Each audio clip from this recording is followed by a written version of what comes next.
Roboh Surau Kami, karya A.A. Nafis. Kalau beberapa tahun yang lalu Tuhan datang ke kota kelahiranku dengan menumpang bis, Tuhan akan berhenti di dekat pasar. Maka kira-kira sekilometer dari pasar akan sampailah Tuhan di jalan kampungku. Pada simpang kecil ke kanan, simpang yang kelima, membeloklah ke jalan sempit itu, dan di ujung jalan nanti akan Tuhan temui sebuah surau tua. Di depannya ada kolam ikan yang airnya mengalir melalui 4 buah pencurang mani. Dan di pelataran kiri, surau itu akan Tuhan temui seorang tua yang biasanya duduk di sana dengan segala tingkah ketuaannya dan ketaatannya beribadah. Sudah bertahun-tahun ia sebagai gaib, penjaga surau itu. Orang-orang memanggilnya kakek. Sebagai penjaga surau, kakek tidak mendapat apa-apa.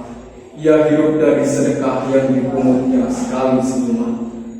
Sekali 6 bulan, ia mendapat 1/4 dari hasil pemungutan ikan emas dari kolam itu. Dan sekali setahun orang-orang mengantarkan fitrah Eid kepadanya. Tapi sebagai gaib, ia tak begitu dikenal. Ia lebih dikenal sebagai pengasah pisau, karena ia begitu mahir dengan pekerjaannya itu. Orang-orang suka minta tolong kepadanya, sedang ia tak pernah minta imbalan apa-apa. Orang-orang perempuan yang minta tolong mengasahkan pisau atau gunting, memberinya sambal sebagai imbalan. Orang laki-laki yang minta tolong memberinya imbalan rokok, kadang-kadang uang. Tapi yang paling sering diterimanya ialah ucapan terima kasih dan sedikit senyum. Tapi kakek ini sudah tidak ada lagi sekarang. Ia sudah meninggal dan tinggallah surau itu tanpa penjaganya. Hingga anak-anak menggunakannya sebagai tempat bermain, memainkan segala apa yang disukai mereka. Perempuan yang kehabisan kayu bakar sering suka mencopoti papan dinding dan atau lantai di malam hari. Jika Tuhan datang sekarang, hanya akan menjumpai gambaran yang mengesankan suatu kesucian yang bakal roboh. Dan kerobohan itu kian hari kian cepat berlangsungnya, secepat anak-anak berlari di dalamnya, secepat perempuan mencopoti perkayuannya. Dan yang terutama ialah sifat masa bodoh manusia sekarang, yang tak hendak memelihara apa yang tidak dijaga lagi. Dan yang keladi dari kerobohan ini ialah sebuah dongeng yang tak dapat disangkal kebenarannya. Beginilah kisahnya. Sekali hari aku datang pula menumah kakek. Biasanya kakek gembira menerimaku karena aku suka memberinya uang. Tapi sekali ini kakek begitu murah. Di sudut benar ia duduk dengan lututnya menegak menopang tangan dan dagunya. Pandangannya sayu ke depan, seolah-olah ada sesuatu yang mengamuk pikirannya. Sebuah belek susu yang berisi minyak kelapa, sebuah asahan halus, kulit sor panjang, dan pisau cukur tua berserakan di sekitar kaki kakek. Tidak pernah melihat kakek begitu durja, dan belum pernah salamku tak disambutinya seperti saat itu. Kemudian aku duduk di sampingnya dan aku jamu pisau itu. Dan aku tanya kakek, "Pisau siapa itu, kek?" "Aduh Sidi."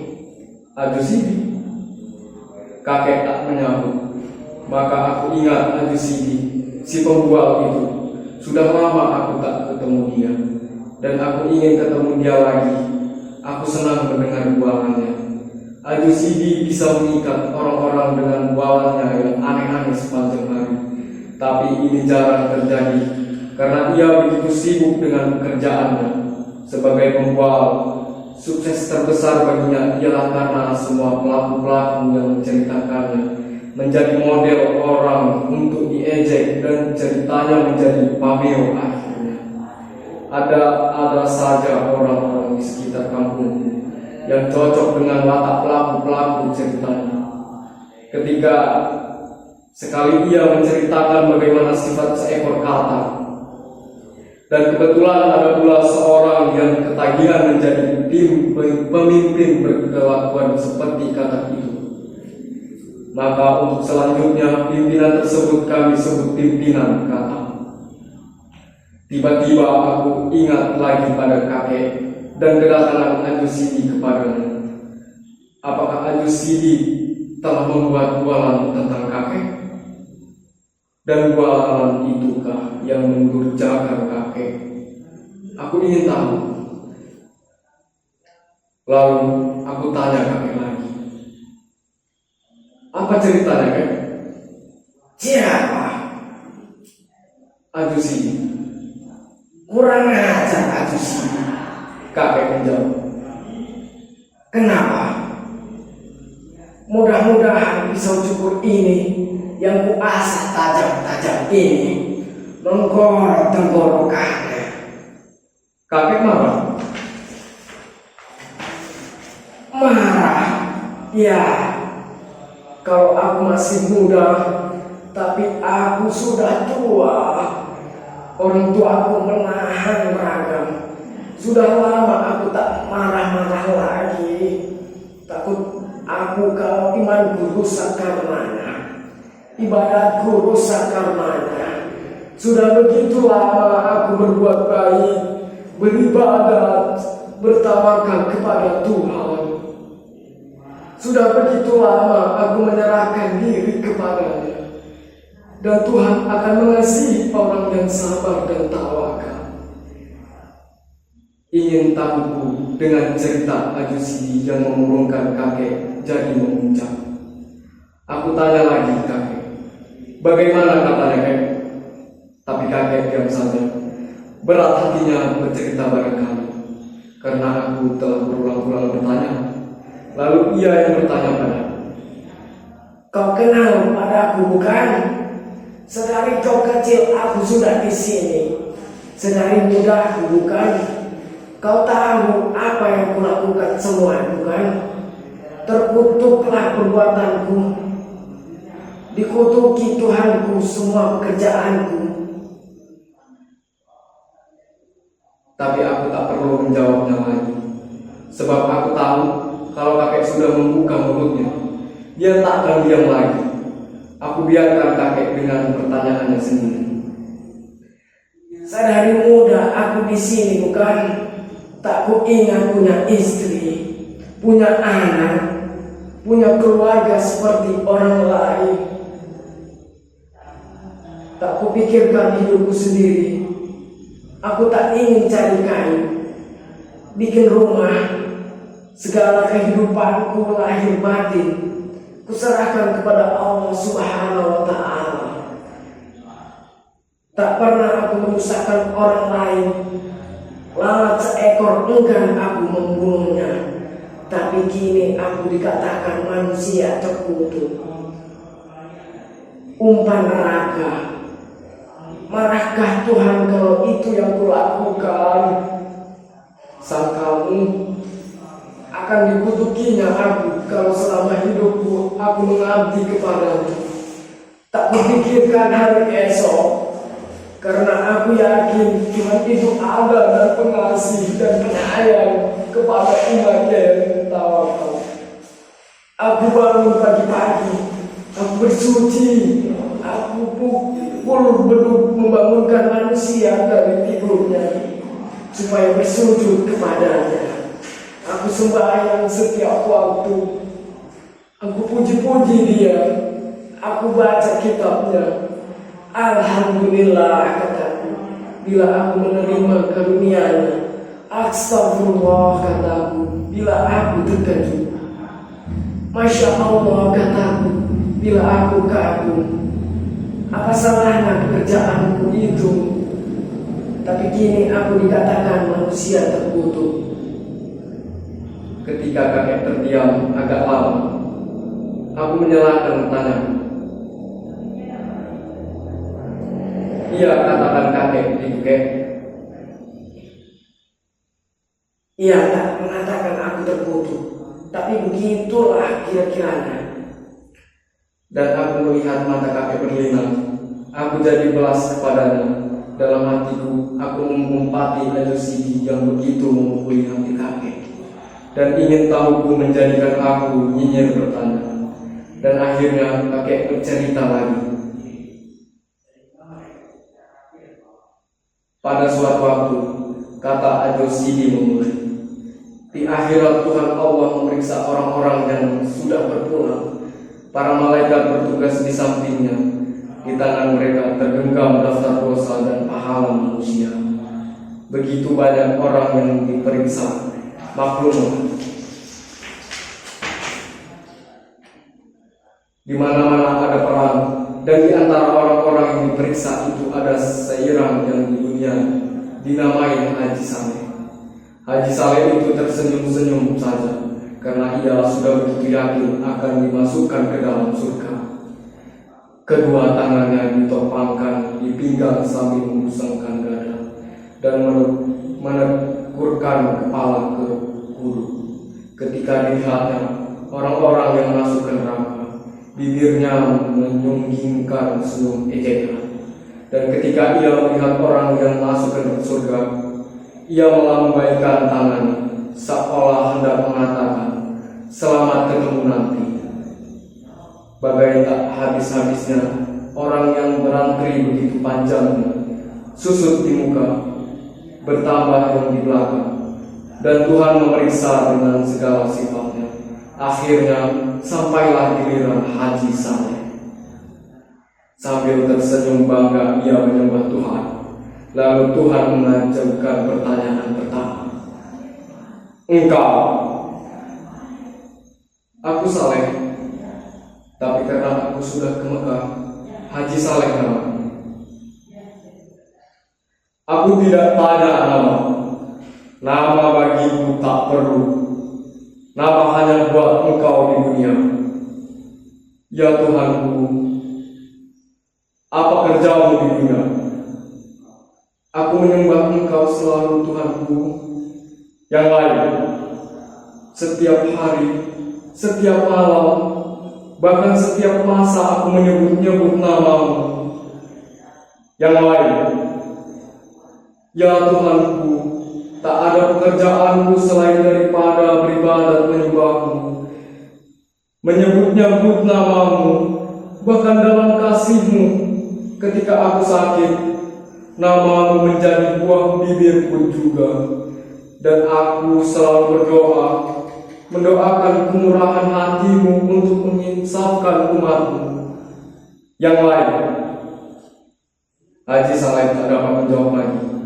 Ia telah menceritakan segala yang ia kerjakan, tapi ia insaf. Pertanyaan Tuhan bukan asal bertanya saja. Tuhan ada lagi yang belum dikatakannya, tapi menurut pendapatnya, ia telah menceritakan segalanya. Ia tak tahu lagi apa yang harus dikatakannya. Ia termenung dan menegurkan kepalanya. Api neraka tiba-tiba menghawakan kehangatannya ke tubuh Haji Saleh. Dan ia menangis, tapi setiap air matanya mengalir diisap kering oleh hawa panas neraka itu. "Lain lagi?" tanya Tuhan. "Sudah hamba-Mu ceritakan semuanya, oh Tuhan yang Maha Besar, lagi pengasih dan penyayang, adil dan Maha Tahu." Haji Saleh yang sudah puyuh mencobakan siasat merendahkan diri dan memuji Tuhan dengan pengharapan semoga Tuhan bisa berbuat lembut terhadapnya dan tidak salah tanya kepadanya. Tapi Tuhan bertanya lagi. Tak ada lagi.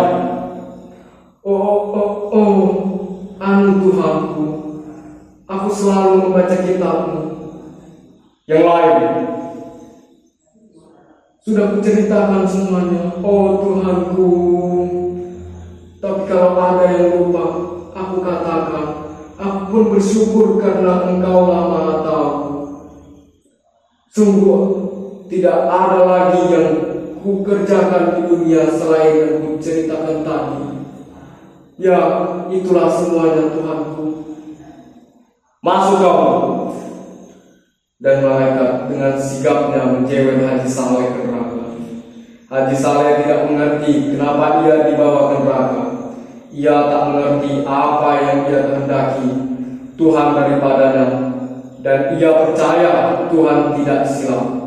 Alangkah tercengang Haji Saleh karena di neraka itu banyak teman-temannya. Di dunia terpanggang hangus, merintih kesakitan, dan ia tambah tak mengerti dengan keadaan dirinya, karena semua orang yang dilihatnya ke neraka itu tak kurang ibadatnya dari dia sendiri. Bahkan ada salah seorang yang telah sampai 14 kali ke Mekah dan bergelar syekh pula. Lalu Haji Saleh mendekati mereka dan bertanya kepada mereka, dinerakakan semuanya. Tapi sebagaimana Haji Saleh, orang-orang itu pun tak mengerti juga bagaimana Tuhan kita ini. Kata Haji Saleh kemudian, bukankah kita disuruhnya taat beribadah, teguh beriman, dan itu semua sudah kita kerjakan selama hidup kita, tapi kini kita dimasukkan ke neraka. Ya, kami juga heran. Tengoklah itu orang-orang senegeri dengan kita semua, dan tak kurang ketaatannya beribadah. Kata Saleh seorang di antara. Ini sungguh tidak adil. Memang tidak adil, kata orang-orang itu mulai ucapan Haji Saleh. Kalau begitu, kita harus minta kesaksian atas kesalahan kita. Kita harus mengingatkan Tuhan kalau ia silap memasukkan kita ke neraka ini. Benar. Sorotan yang lain membenarkan Haji Saleh. Kalau Tuhan tak mau mengakui kesilapannya, bagaimana? Suatu suara melengking di dalam kelompok orang banyak itu. Kita protes, kita resolusikan, kata Haji Saleh. Apa kita revolusikan juga? Tanya suara yang lain. Yang lain rupanya di dunia menjadi pimpinan gerakan revolusioner. Itu tergantung kepada keadaan, Haji Saleh. Yang penting sekarang, mari kita berdemonstrasi menghadap Tuhan. Cocok sekali. Di dunia dulu mengatakan demonstrasi saja, banyak yang kita peroleh. Sebuah suara menyala. Setuju. Mereka bersorak beramai-ramai. Lalu mereka berangkatlah bersama-sama menghadap Tuhan. Dan Tuhan bertanya lagi, kalian mau apa? Haji Saleh yang menjadi pemimpin dan juru bicara tampil ke depan, dan dengan suara yang menggetar dan berirama rendah, ia memulai pidatonya. Oh Tuhan, kami yang maha besar, kami yang menghadap-Mu ini adalah umat-Mu yang paling taat beribadah, yang paling taat menyembah-Mu. Kamilah orang-orang yang malu menyebut nama-Mu, memuji-Mu, kebesaran-Mu, mempropagandakan keadilan-Mu, dan lain-lainnya. Kitab-Mu kami hafal di luar kepala kami. Tak sesat sedikit pun kami membacanya. Akan tetapi Tuhan-Ku yang Maha Kuasa, setelah kami Engkau panggil kemari, Engkau memasukkan kami ke neraka. Maka sebelum terjadi hal-hal yang tak diinginkan, maka kami di sini atas nama orang-orang yang cinta padamu, kami menuntut agar hukuman yang Kau jatuhkan kepada kami ke surga, sebagaimana yang Engkau janjikan dalam kitab-Mu. Kalian di dunia tinggal di mana? Tanya. Kami ini adalah umat-Mu yang tinggal di Indonesia, Tuhanku.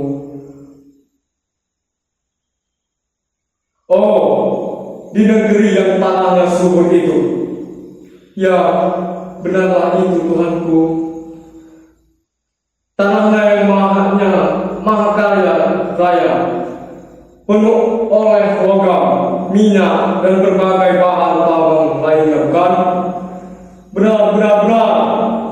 Tuhan kami, itulah negeri kami. Mereka mulai menjawab serentak. Karena fajar kegembiraan telah bayang di wajahnya kembali, dan yakinlah mereka sekarang bahwa Tuhan telah silap menjatuhkan hukuman kepada mereka. Di negeri mana tanahnya begitu subur sehingga tanaman tumbuh tanpa ditanam? Benar. Itulah negeri kami, di negeri di mana penduduknya sendiri melarang. Ya, itulah dia negeri kami.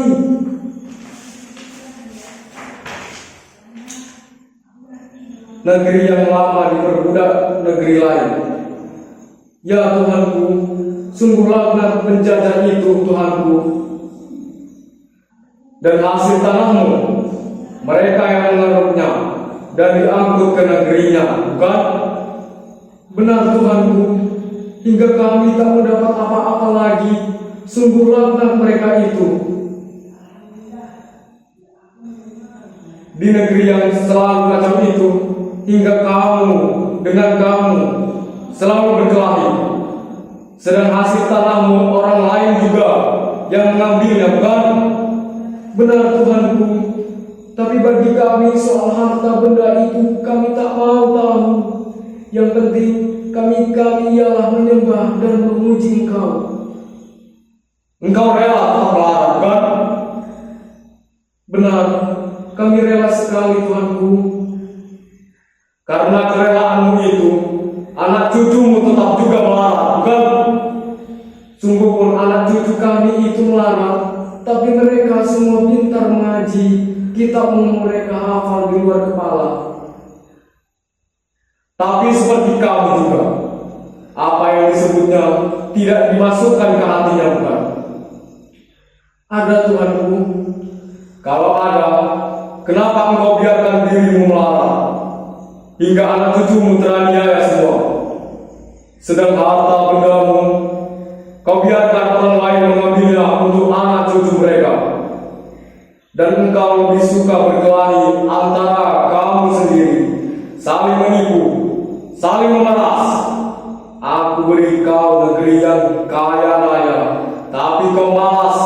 Kau lebih suka beribadat saja, karena beribadat tidak mengeluarkan peluh, tidak membanting tulang. Sedang aku menyuruh engkau semuanya beramal. Kalau engkau miskin, engkau kira aku ini suka hujan? Mampu disembah saja? Tidak. Kamu semua mesti masuk neraka. Hai malaikat, halaulah mereka ini kembali ke neraka. Letakkan dia kenaknya. Semua menjadi pucat, pasti tak berani berkata apa-apa lagi. Tahulah mereka sekarang apa jalan yang diridhoi Allah di dunia.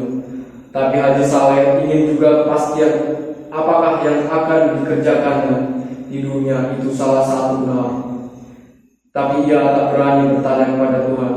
Ia bertanya saja pada malaikat yang mengiring mereka itu. Salahkah menurut pendapatmu kalau kami menyembah Tuhan di dunia? Tanya Haji. Tidak, kesalahan engkau, karena engkau terlalu mementingkan dirimu sendiri. Kau takut masuk ke neraka, karena itu kau taat sembahyang. Tapi engkau melupakan kehidupan kaummu sendiri, melupakan kehidupan anak istrimu sendiri, sehingga mereka itu pucat kacir selamanya. Inilah kesalahanmu yang terbesar. Terlalu egois. Padahal engkau di dunia berkaum, bersaudara semuanya, tapi engkau tak mempedulikan mereka sedikit pun. Demikianlah cerita Haji Siti yang kudengar dari kakek. Cerita yang mengurungkan kakek.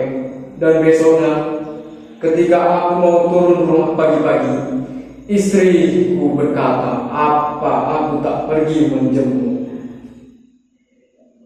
Siapa yang meninggal? Tanya kami. Kakek. Kakek? Ya, tadi subuh kakek kedapatan mati di suraunya dalam keadaan yang mengerikan sekali. Ia menggorok lehernya dengan pisau cukur. Astaga, Aju Sidi punya gara-gara, kata aku seraya. Cepat-cepat meninggalkan istriku yang tercengang-cengang. Aku cerita Aju Sidi ke rumahnya, tapi aku berjumpa dengan istrinya saja.